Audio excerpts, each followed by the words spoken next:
So hello everyone, it's your girl Exo Beauty 87 here, and today I figured we would get into ranking my palettes over time. Y'all know I usually do it every couple of months, and I'm actually like a month behind, so this has been like 3 months since I've ranked my palettes. But I was good at ranking them in other ways, so like I ranked all the holiday palettes since it was around the holidays when I would have normally had to rank the palettes. So I've already ranked those on their own, so I only have a few palettes here to talk about, so it shouldn't take that long.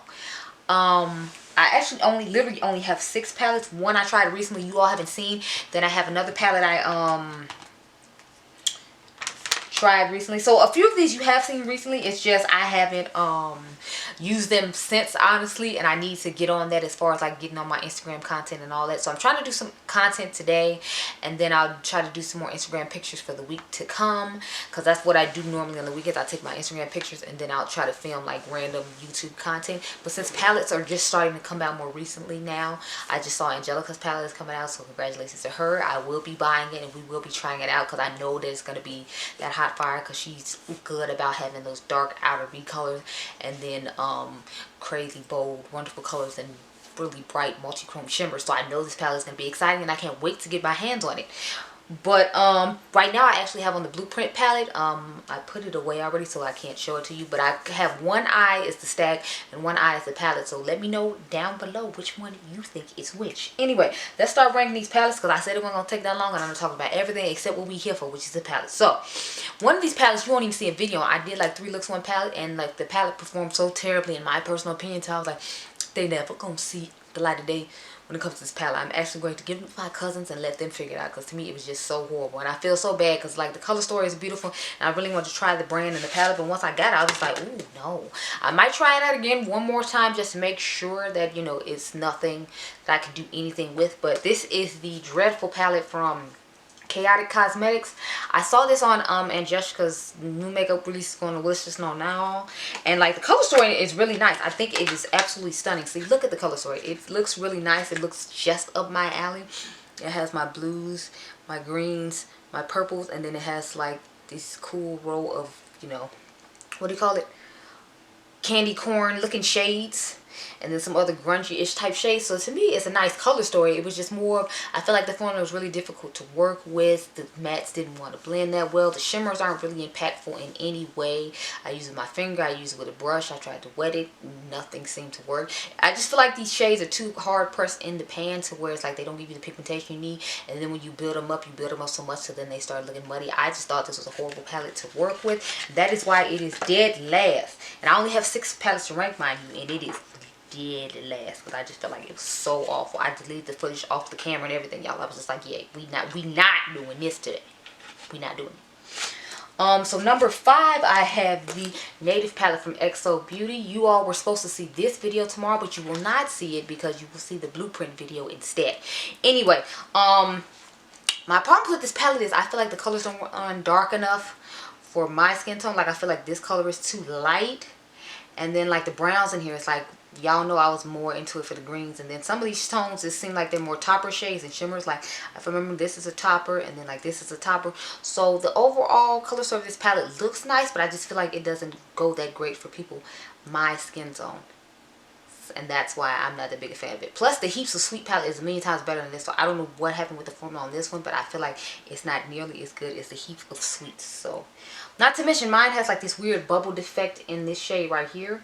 It's like popped up out of the pan and has some weird situation going on with it too. So I don't know if I just got a dud palette and that's what's wrong with this one, but I wasn't impressed with the quality of this at all compared to the Heaps of Sweet palette you all saw on the Instagram page. You saw I did a gorgeous look with that palette. The mattes worked beautifully. The shimmers were nice. I don't know what it is with that one, but I think I got a dud. Anyway, so we have number 4, and that is the Moon Spell palette by Lunar Beauty. So I was kind of disappointed in this palette just because I love Strawberry Dream so much more. Like Strawberry Dream to me is just everything. That is like his best palette. So when I got this one, I was like, oh, okay, we'll try it out, because Strawberry Dream is so damn amazing. So I'm like, yeah, I need to try some more. I felt like the if I remember correctly, I told you all the blues and the greens in here I felt didn't blend that well. It was either those or the purples I felt didn't blend that well. But overall, it's like a boring roll in the middle. I mean, at least it's like more cool tonish neutral type shade, so I can tolerate that a little bit better. This shade of this palette part at the bottom here, I think was the one that impressed me the least, and y'all know these are my favorite tones. Even though lately I've been using a lot of purple, so the purples worked really nice as well. It was just a question of the palette doesn't work as nice as the Strawberry Dream palette does, and since that's the first palette I tried from him, it was so amazing. I'm like ranking all the palettes as Strawberry Dream quality, and I don't feel like this is Strawberry Dream quality, so I'm not impressed with this as much as I am with some other palettes that you're about to see. So number 3, we have the Lethal Cosmetics Velvet Dust Palette. This is actually the video you all saw today. So this is what the palette looks like on the inside. Karen Harris is the one that got me to start buying from this brand. I saw the After Dark palette and I was just like, yes, I need it. And of course, I saw it on Karen. And of course, Karen has a code. So if you're interested in getting this palette, make sure you use code KHMakeup, and I think you get 15% off. Do not quote me, but I know Karen has a code, and whenever Karen has a code, what I tell you to do, use Karen's code. So use code KHMakeup to get a discount on this lovely little palette, because it is gorgeous. I still have not played with the After Dark palette, believe it or not, y'all. I know it's a shot because that's the pastel one, and that's the one I was most excited about.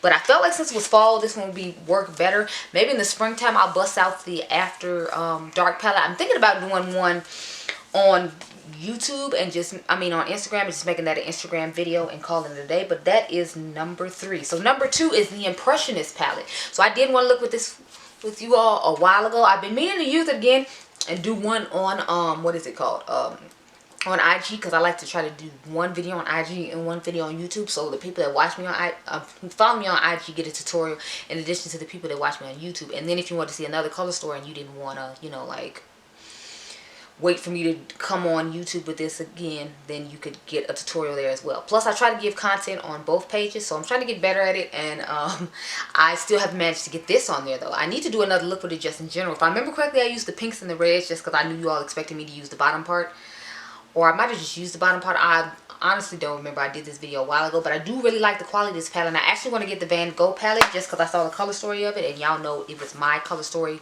vibes, looks, all of that. It was just totally stunning, and I needed it in my life. So number 1 for this time around is the Beauty Bay Book of Magic. When I saw this palette, I didn't know about this palette, and I saw Karen had this palette, and I was like, oh my god, yes. So I didn't pay $15 for this. I think I paid $9 for mine, because I caught mine when they were having a 40% off sale, so I just went ahead and bought it then. And then it went down even lower to I think like $7 or something like that, because I think I heard Lunar Beauty say it went down to $7, and I was like, oh, okay, that's nice. But I got mine when it was 40% off, and that definitely was fine with me because I didn't have to pay the original price. So it works great. You all saw the video on this yesterday, so I'm showing all the palettes I have tried recently, and this one reigns supreme to me. Like, look at the color story of this. Doesn't this just personify me in a palette minus like these 4 shades at the top? Minus the 4 shades at the top, I feel like this palette pretty much personifies me in a different form in the palette, because y'all know I like my grungy smoky blue eyes, like kind of like what I have on now. And then like this little quad right here could be something I could use, and then like the purples right there. Like this palette is just a perfect explanation of me in a palette. But I still think that Melt does the best when it comes to describing me in the palettes. Beauty Bay, they did a pretty damn good job with this, and I like the Nicketorial one as well, which made me okay with buying this one. I'm waiting to see what they come out in 2021. I'm super excited about them coming out with palettes this year, because if they come out with more stuff like that, I will be a Beauty Bay addict. I actually just got in the Be Perfect Carnival 3 palette. I finally broke down and bought it. I waited till they had a 50% off sale though, because I wasn't paying full price for it. And they actually have a US warehouse now, so if you buy it from there, you have to pay less than $10 for shipping, as opposed to paying like a high price that other people's paying. Because the reason I didn't want to buy it, because KK said she had to pay $20 for shipping. I was like, who paying that? This palette is almost like $50, and then I'm supposed to pay you $20 for shipping? And then I heard the horror stories of her saying it took them forever to ship her palette. But I guess because, you know, I waited so long, they had fixed all those issues or whatever, because those were some of the reasons why I didn't rush off to buy the palette. Because I love the color story, but I just couldn't be bothered with all the issues going on with that, because I had whole nother issues with a whole bunch of other brands with that already. So I was like, it's a new brand I don't know, and then I'm hearing horror stories from the people who love the products and bought from the brand. No go for me. But I finally got around to getting it, so I will try to do a 3 Looks 1 palette eventually, and I know I'll make some pictures for you all on Instagram, or I might just put it on Instagram. I don't know, we'll see. But anyway, those are all the palettes I had to rank. I told y'all it wasn't gonna be that long. It was mainly long because I talked my ass off a lot as usual. But anyway, I hope you all enjoyed this video. Remember, you all are diamonds. I'll catch you guys in the next one. Bye.